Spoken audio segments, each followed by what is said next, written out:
Կտրիչ Ներսյանի հեռացումից հետո Հայաստանյան Առաքելական Սուրբ Եկեղեցու նորոգման իմ կողմից առաջարկված ճանապարհային քարտեզի երկրորդ կետը վերաբերվում է Հայաստանյան Առաքելական Սուրբ Եկեղեցու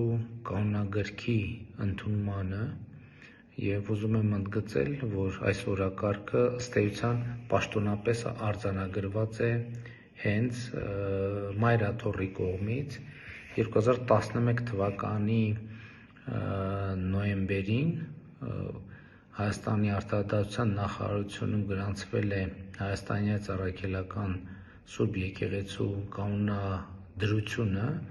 որի մեջ ասվում է հետևյալը. մոտ ապագային կազմվելու է Հայաստանյան Առաքելական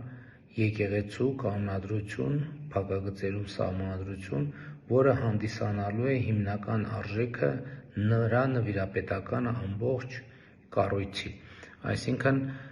ըստ էության ինչ է ստացվում, Կտրիչ Ներսյանի կաթողիկոսի կարգավիճակում հայտնվելուց 12 տարի անց դեռևս կանոնադրությունը համապատասխան համապարփակ կանոնագիրքը չկա եւ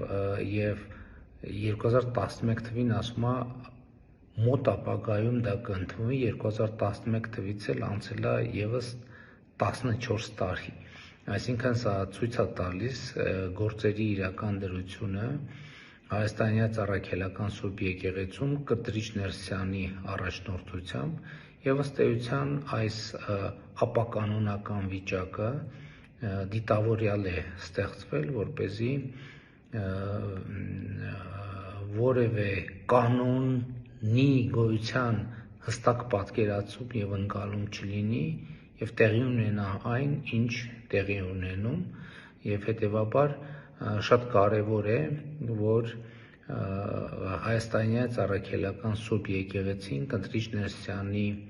հեռացումից եւ տեղապահի ընտրությունից անմիջապես հետո անցնի նոր կանոնագրքի մշակմանը եւ ընդունմանը, որտեղ հստակ, թափանցիկ կանոններ կգործեն, որոնք հասկանալի, տեսանելի կլինեն ոչ միայն հոգեվորականներին, այլև հանրությանը, այսինքն կլինեն հրապարակային եւ մեզ բոլորիս պարզ կլինի, թե եկեղեցին ինչ կանոններով, ինչ արժեքներով է ապրում